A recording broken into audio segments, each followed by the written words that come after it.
Hey guys, Nike here. It's patch day. I wanted to come out with a new warrior build, show everyone what's going on. So after this balance patch, quite a bit has changed. However, for warrior, there's a couple new things. The builds are going to change a lot, and I want to go over them. The difference is, pretty much with this patch, there's no longer going to be one end-all, be-all warrior build. You're not going to have the 30-25-00-15 that you're going to use basically for everything now. Now you're pretty much going to have to change your build based on your party and your circumstances. I'm going to go over all the different builds. There's actually 3 builds now, and they do somewhat require different gear. So it's gotten a little more complicated to play warrior, but you can kind of go with the build that fits the circumstances you're in most often and gear towards that. So first up, I want to go over what I think should be the most common build that you see in groups, and that is a pure axe build, and it uses empowered allies. So I will go over quickly the traits, and then we'll go over the gear. So first up, you're going to go 4-6-0-4-0. You're going to take dual wielding in strength and axe mastery. These are going to give you more DPS, more ferocity, and remember, burst skills restore endurance. Building momentum will be always useful. Notice a big change, you're not going to have 30 in strength, so you'll be able to use your eviscerate on recharge and cooldown. That's going to help keep the DPS high on this build, despite the fact that we're losing the Grandmaster trait.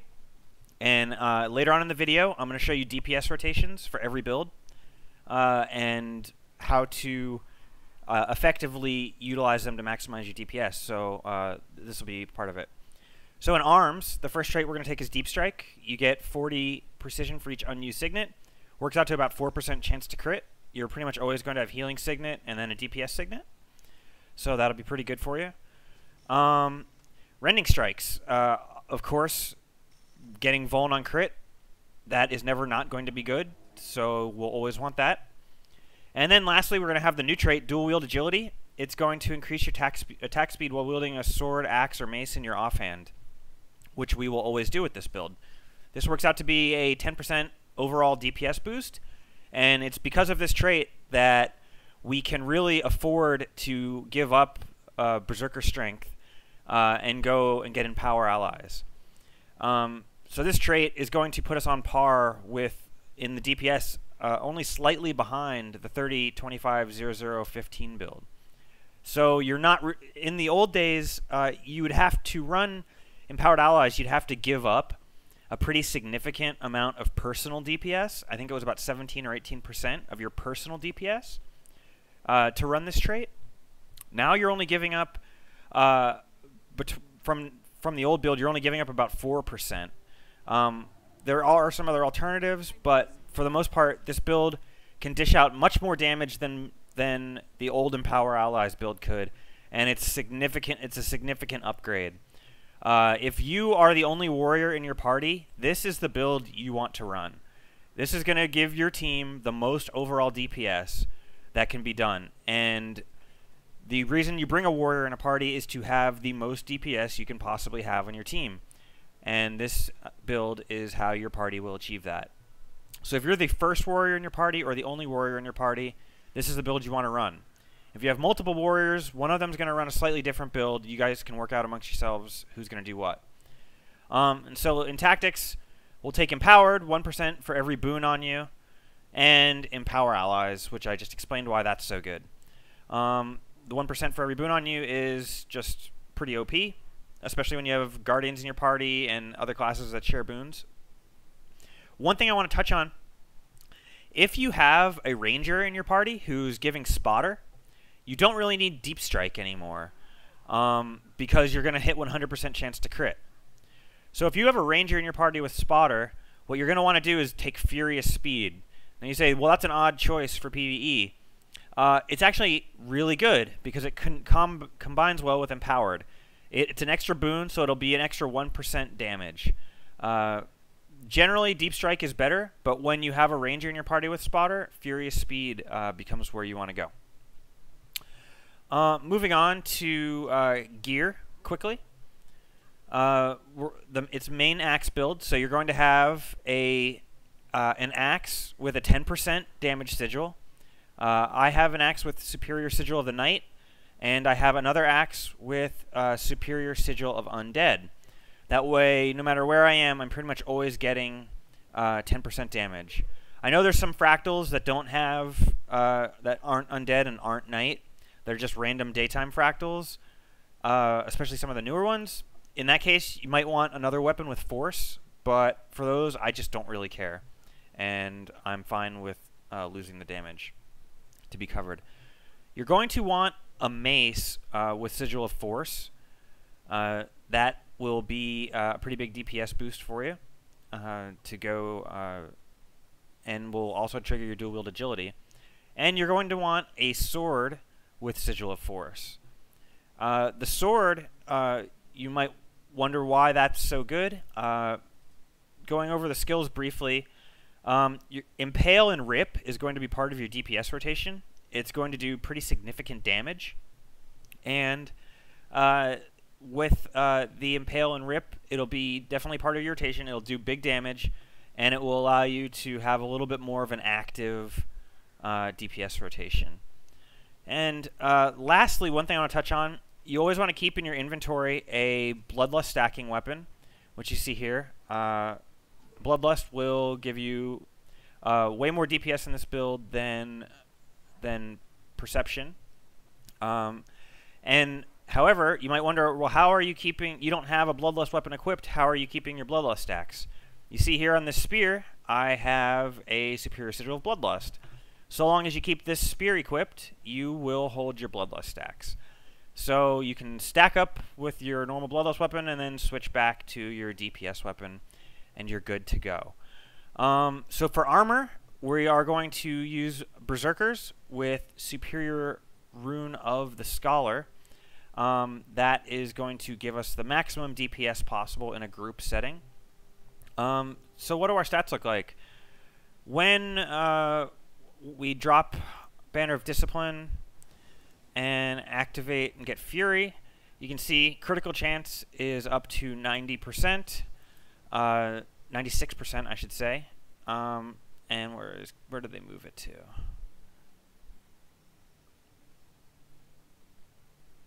And Ferocity is up to 1165.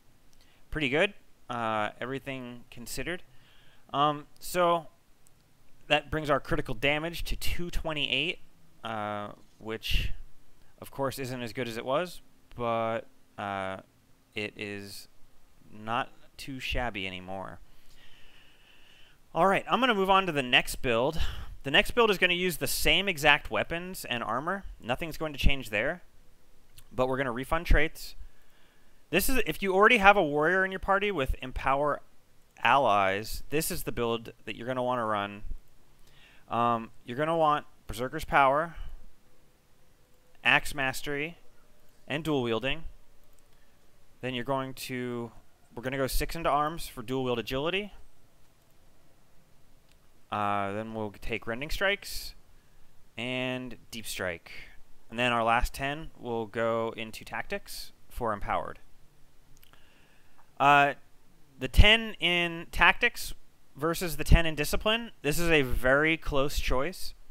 For me, I find that the boon duration is pretty good and pretty useful overall. But most importantly, with Empowered, if you have 3 boons on you, it works out to be like 0.5% better than the 100 Ferocity from Discipline in terms of overall DPS. Now, if you have a Guardian in your party, you can pretty much always assume you're going to have like 5, maybe even 6 boons. If that's the case, then the 10 in Tactics is way better. So pretty much always I'm going to go in this direction. It's a dual wield agility build, so it is pure axe. This is your straight DPS get it done build. This build, if you are the second warrior in your party, is the most powerful warrior build for DPS in the game. There's really no question. Even when you take into consideration how powerful the burst of 100 Blades, Whirlwind Attack, and Rush is for a Greatsword warrior, this is more powerful in terms of DPS. When we fully buff, we can see we're up to 99% chance to crit. Can't get better than that. And you can see that the build just pumps out some pretty serious DPS, 3,000 power, 99% chance to crit, and that's only with 5 stacks of might. It's just really, really good. So moving on to the last build. The last build is one that's rather familiar. Most people will remember this as the traditional warrior build, 30-25, 0-0-15. And we can take Signet Mastery there. Typical standard build. We're going to go Rending Strikes there. Forceful Greatsword. I think most people are familiar with this build, Greatsword, Axe, Mace. As always, you want the Greatsword, Sigil of Night, Sigil of Force, double sigils. Yay. Nothing changed here. Here's what's different. This build, though, you're going to want to use Major Rune of Strength. Now, you might say, well, why Strength Runes? Why not Scholar? The reason that you're going to use this build is for when you are doing solo or open world content. This is your solo and open world content build. You will, because this build, due to Forceful Greatsword, Fast Hands, and the self-buffing ability for Great Justice and Signet of Rage, you're going to be able to maintain very close to 25 stacks of might on yourself at all times. This will, in a solo situation, make you significantly better, more powerful than any other build. So, and in fact, you might even want to replace your offhand with this with a Sigil of Battle. We'll just put Howler on there since I have that for battle. So there you go, Sigil of Battle and Sigil of the Knight on that, Sigil of Knight and Force, and Strength Runes. This Strength Runes will make the might for Great Justice last 36 seconds, 36.5 seconds, and the might from Signet of Rage 43.5 on a 48-second cooldown, which is pretty darn strong. So the self-buffing capabilities are pretty amazing. The might just lasts a really long time. Combined with for Great Justice, 100 Blades, you're going to be stacking up quite easily to 25 stacks of might.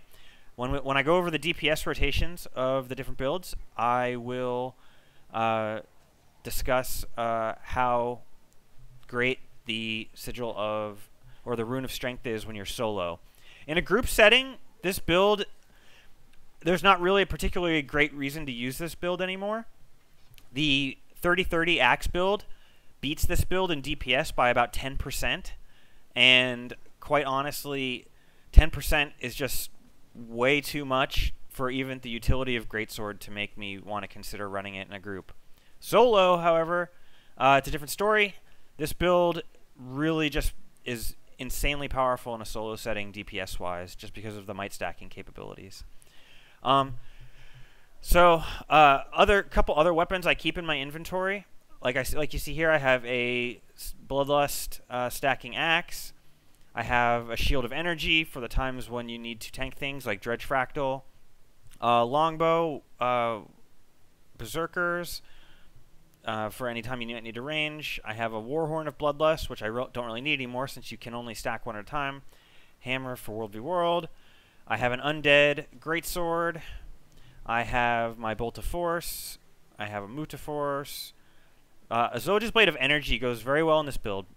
Like I said, this build is for solo content. A lot of people who solo Ara, when they solo Lupicus, they will have an energy sigil on their sword. This way, they always have an extra dodge on demand, and you can't really go wrong with that. And I keep my Undead Slaying Axe. So overall, that is the traits and the gear for the new build, or the new builds, I should say.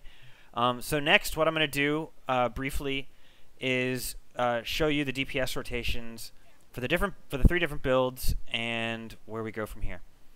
So just one moment after the... Alright guys, let's go over DPS rotations real quick. I'm going to start with the Greatsword Axe Mace rotation.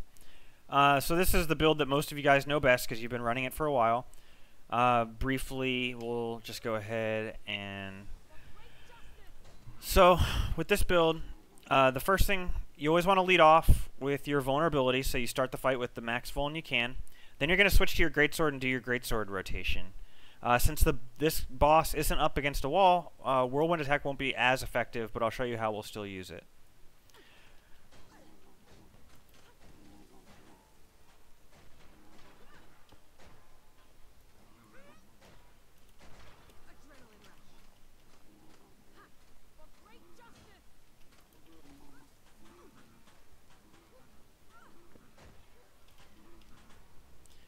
So, the main point is that after you do your opening Crushing Blow, Cyclone Blow, you're going to swap to Greatsword, do 100 Blades, Blade Trail, and Rush, and then you should be able to weapon swap. At that point, you Whirlwind Attack. As you go through the boss and you pass by, you swap back to stop your movement so you don't go as far and you can stay close to the boss, and then you go and do your Axe Chain, which is going to be an auto attack rotation followed by Cyclone Axe. It's pretty simple and straightforward. Most of you guys have been using this DPS rotation for a while. I don't think I have to do too much teaching with you guys about how that rotation works, and if you have any questions, I'll be happy to answer them. I'm going to move on to the Axe builds so you can get an idea of how those rotations go. Just after. Alright guys, DPS rotation for the Empowered Allies build. For a pure Axe build, this has a surprisingly interactive rotation, and I think for the most part you guys will enjoy playing it a little bit more than most people think. The first thing you're going to do is stack them with Vuln, Cyclone Axe followed by Crushing Blow. Afterwards, you're going to swap to Axe, you're going to use your Impale, do an auto attack chain, rip the Impale out, and then auto attack chain again, and then once you auto attack chain for the second time, you'll swap back to Mace, and your Crushing Blow should be off cooldown. It sounds pretty simple, but the good news is you can eviscerate whenever you want. Whenever your adrenaline's full, feel free to eviscerate, so long as you don't interrupt your auto attack chain. I'll give you guys a quick demonstration just how the DPS rotation works against the indestructible golem here.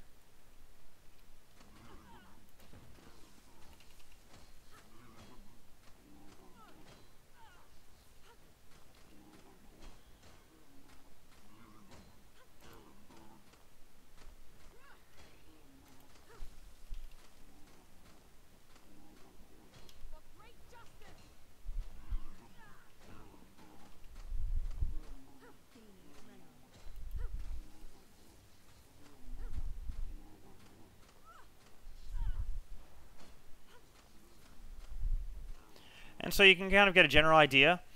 You're getting to use a lot of your skills. You're getting to burst. You're getting to have some fun interplay. Just really good overall fun build. Now, the DPS rotation for the 30-30 build is pretty much exactly the same, except you don't really get to eviscerate. You're basically going to run the same things, but you're going to keep your adrenaline full to take advantage of Berserker's power. I'll do a quick little demonstration of how that goes. It's pretty much the same.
And then when the boss is low, eviscerate and kill. So that's pretty much it for the DPS rotation. It's a little bit more interactive than people were thinking. People were thinking, oh, pure axe, what are you going to do all day? Is auto attack? No, as you can see, there's weapon swapping, there's more attacks, there's bursting. So the pure axe build has a pretty interesting DPS rotation, a little bit more interesting than people were giving it credit for. And I really wanted to stress that. So those are the 3 builds. Next thing I'm going to do is go over some consumables that you should probably stock up on and some of the things that have changed with the consumables. And we'll go from there. Alright guys, we'll talk about consumables real quick before we call it a day. Foremost, one of the big things that's changed, as you can see, sweet and spicy butternut and curry butternut squash soup, the ferocity has been lowered to 100. So essentially they went from a 10% crit damage boost to about a 6% crit damage boost. Clearly not anywhere near as good as they were. They're actually closer to 5% crit damage, maybe a little bit more. So they got basically cut in half of how good they used to be. Surprisingly though, butternut squash soup didn't get hit that hard. It still gives you 60 ferocity compared to the 100 that these used to give. It's just a much bigger nerf. Because these got nerfed, these are no longer light years ahead of every other food. When it comes to warrior food, something that's much more competitive now and priced to sell are plates of truffle steak. Plates of truffle steak give you 100 power and 70 precision. These work out to be actually almost identical DPS boost to the sweet and spicy butternut, and at a fraction of the price. So I would highly recommend making plates of truffle steak your go-to food for most runs. Additionally, I always keep slices of candy dragon roll, heal on crit. You can't go wrong with that. It gives you precision, always good, and it gives you the heal on crit, which is always useful. For the same reason I carry trays of Om Pies, when we do fractals, I'll drop a tray and give everybody the heal on crit. It just makes everything a lot nicer. As you can see, I keep the Slayer potions for pretty much every dungeon and fractal. I have Scale Venom for the fractals that don't have a Slayer potion. Harpy Feathers for the emergency times you need stealth. I always keep armor repair canisters with me. And Ogre Pet Whistles for a stun break, more so than the pet. It's pretty good when doing Lupicus solos. But that's really it as far as consumables go out of the ordinary. The big change was that the curry butternut squash and the sweet and spicy butternut squash got nerfed a little bit, or a lot bit, I should say. And as relatively speaking, plates of truffle steak got a lot better. So I highly recommend you guys, again, go out and load up on the truffle steak. So as you can see, overall, things are a lot different now. There's new builds, new DPS rotations to learn, new consumables, new gear, just a lot of stuff. And I'm sure you guys are going to have a lot of questions, and I'll be happy to answer them in the comments. I'm going to have the written guide posted on Guru. You can check, I'll have the link below. You can check it out there, ask me questions there. I'll be happy to answer. But otherwise, I definitely hope you guys enjoy these builds. I hope the DPS nerf isn't too bad for you. And generally speaking, I think Warriors made out pretty well since we have the new trait in arms that's going to keep our DPS higher. So all is good, and I will catch you guys later. And thanks for watching.